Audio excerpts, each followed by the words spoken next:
My goodness. Yes, which is hot. Expensive. Laugh at our stupidity. Still shocks me. Commiserate with us and our lack of self-control. Welcome back to Away We Go Traveling. I'm Gary.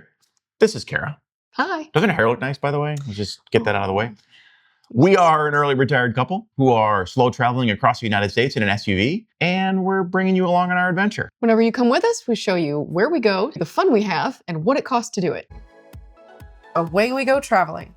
So this month, we are talking about our 31 days in Rhode Island. We're going to start off with our most expensive piece of this budget, and it's our accommodations. So for this month, it was $2,850 and 82 cents, which is high, but not, I guess, not terribly offensive. It's not horrible, but Rhode Island is just an expensive state. It's an expensive state in the summertime in particular. And we were there sort of peak tourist time. Yeah.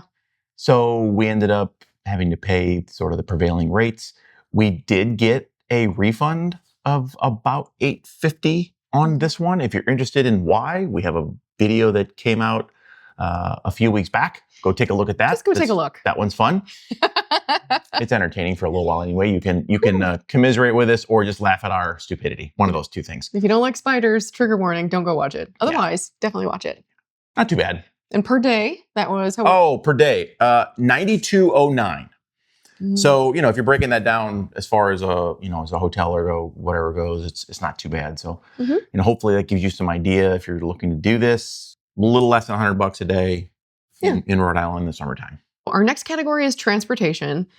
For the most part, we did have to drive a lot. Even though Rhode Island is shockingly a small state, we drove a lot because we went to a bunch of different cities, a bunch of different towns, a bunch of different activities. So most of our transportation costs were gas for the car. We had one Uber, I think, at one point just to go. And I think that's about it. Maybe tolls to get there. We had a little bit of tolls, a little bit of gas, our car insurance. Yeah. So that total for the month was $412. Correct. All right. Next up, we have my least favorite category. It's always a challenge every month. So it's our eating out, drinking out, coffee shops, fast food, all that kind of stuff. Basically any food or drinks outside of the house. And for this month, it was $1,751.11. My goodness. Yes.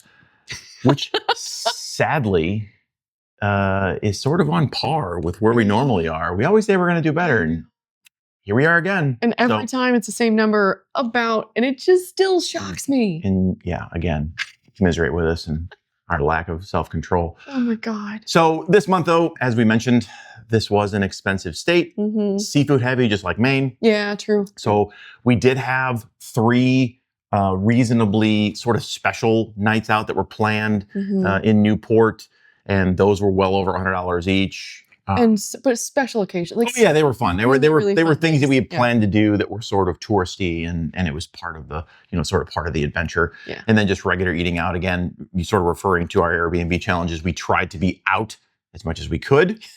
So that did put us out of the place a little more than we would have been. So I think sort of our eating out was a little higher than normal, but it is sadly in line with where we are. So, take that as you will. So our next category is groceries. One of the things that helps us when we're on the road be able to keep to a budget, or at least try to keep our spending under control, is to find Airbnbs that have a kitchen. So we can try to go grocery shopping and keep costs down. Allow us to apply heat to food. Yeah, right.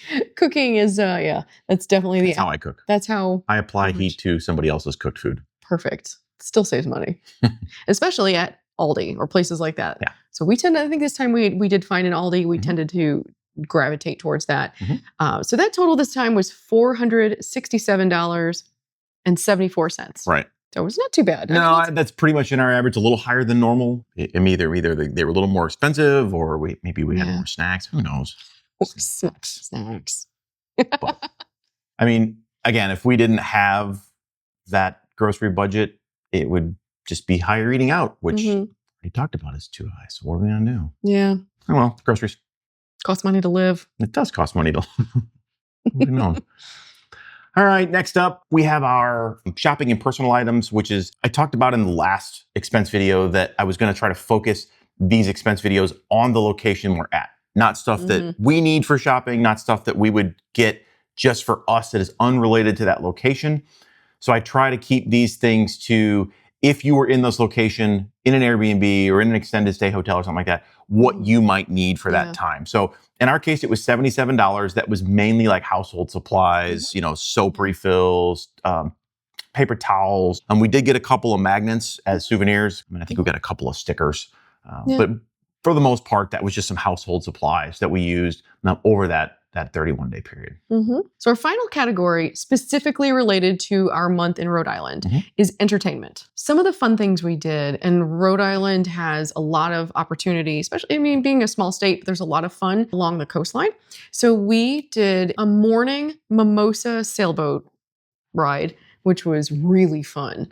Highly recommend. There's currently video of it rolling right now. Probably. Kara from the future here. I will probably have edited in a sailboat. Kara gets to drive on this one. Oh, I'll put that in. Yeah, it's nice. It was very fun. And then we also went to Battleship Cove, which was right over the border into Massachusetts. And that was super fun. Gary, which were the ships that were there? Was the Battleship Massachusetts, because it was in Fall River, Massachusetts. And then there was a World War II submarine, a PT boat from World War II, or multiple pieces of other PT boats, and then a destroyer also from World War II. So it's sort of a 4 or 5 set visit of some World War II ships, being retired Navy. It's interesting to me. It was super fun. We spent hours there. Rolling all over them. Because they don't have a lot of limitations. They just sort of cut you loose. But I think, that might have been $40 or $50 for both of us, but it was really fun. It was a full afternoon of entertainment, and we got some time to crawl over some World War II ships. So that total was $161.40 overall for the month. And again, this is all just related to our Rhode Island stay. So if you're looking to plan this out, if you're looking for sort of what a month in Rhode Island would cost you as a full-time slow traveler, but that total for us was $5,701.07. It's been worse. It has been worse. And I actually expected it worse, honestly, for Rhode Island in the summer. We did have some friends that were there, which is why we were visiting, and they hosted us a few times for some dinners. We were able to hang out with them quite a bit. And they're really fun. Thank you very much. We appreciate that if you actually watched this video. You know who you are. Thanks. We had a great time. So that was $183.90 a day. So that total for Rhode Island. So the other expenses we had this month that were things we had that are related to full-time travel, but not necessarily to Rhode Island, were number one, before we went to Rhode Island, and we have a video about the Newport Mansions. So the Newport Mansions are absolutely amazing to visit, and there's I think 7 or 8 of them while they're there. But each one you go in is about $50 each, or you can buy like a pack of 3 for like $125. It was, just some sort of rolling scale about that. And these are mansions. When you say mansion, like I didn't understand what that meant before. This is literally like palatial estates from the late 1800s. The Gilded Age. The Gilded Age that were owned by literally the Vanderbilts and all of the big, like Astor, all the big names you've heard about back in the late 1800s. And they had just obscene money, and they were showing off. So you tour them almost like a museum to see what the late 1800s gilded, effectively in today's money, billionaires, how they lived. Honestly, super interesting. Right. But they're not cheap to go in. I mean, they take an hour and a half at least to go through. They have an audio tour. It's a really nice tour. Neat. If you buy it through them, you can buy an annual pass, which I think was $125.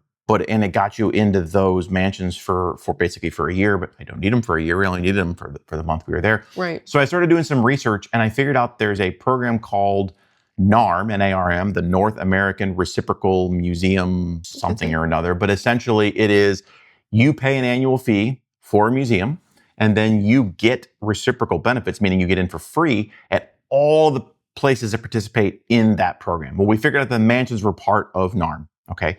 So we also figured out, because we're from Florida, the botanical gardens that's near us is also participating in that program for NARM. And their yearly membership was only $100. So it was $25 cheaper. And it included both the NARM reciprocal benefits, as well as, because it was a botanical garden, the American Horticulture Society, the AHS reciprocal benefits. So now we've got reciprocal benefits at all the museums and all of the botanical gardens that are around the US for cheaper than were just for the mansion. So we subscribe to that. That's good for a year. We've already kind of got things planned out for that to use it. So highly recommend, if you're interested in doing some of these more expensive museums, look into the reciprocal benefit programs, because you might find one out there that's really inexpensive. There's several of them out there that have both, but this was the cheapest one I could find. And Gary did a really great job researching that. It feels like kind of like a hidden little trick that I don't think it's well known. But yeah, him finding the Harry Lou Gardens in Orlando, where we'll go anyway when we go back to Orlando. So that just works out perfectly for us. Yeah. Great job. Yeah. Our next non-travel related, just life expense is our phone, like our cell phones.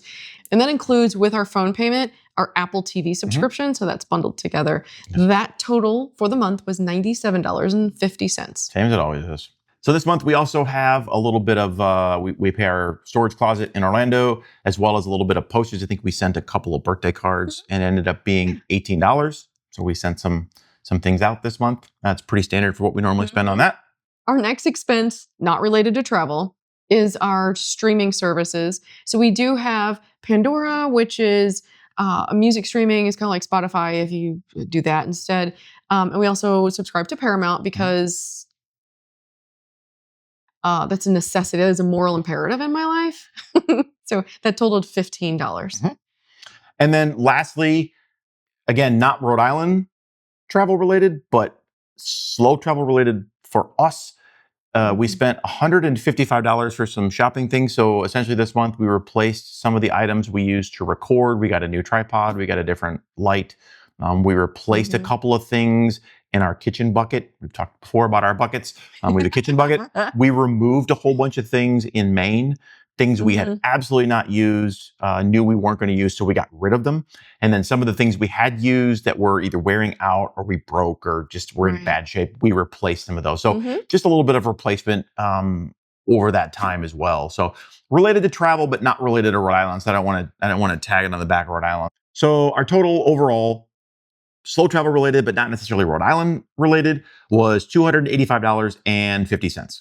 So that was our month of Rhode Island spending. We are full-time travelers. We do not have a home base, and we have no end in sight for this whole journey and this fun. So come on with us. Subscribe, like it, hit all the buttons, comment.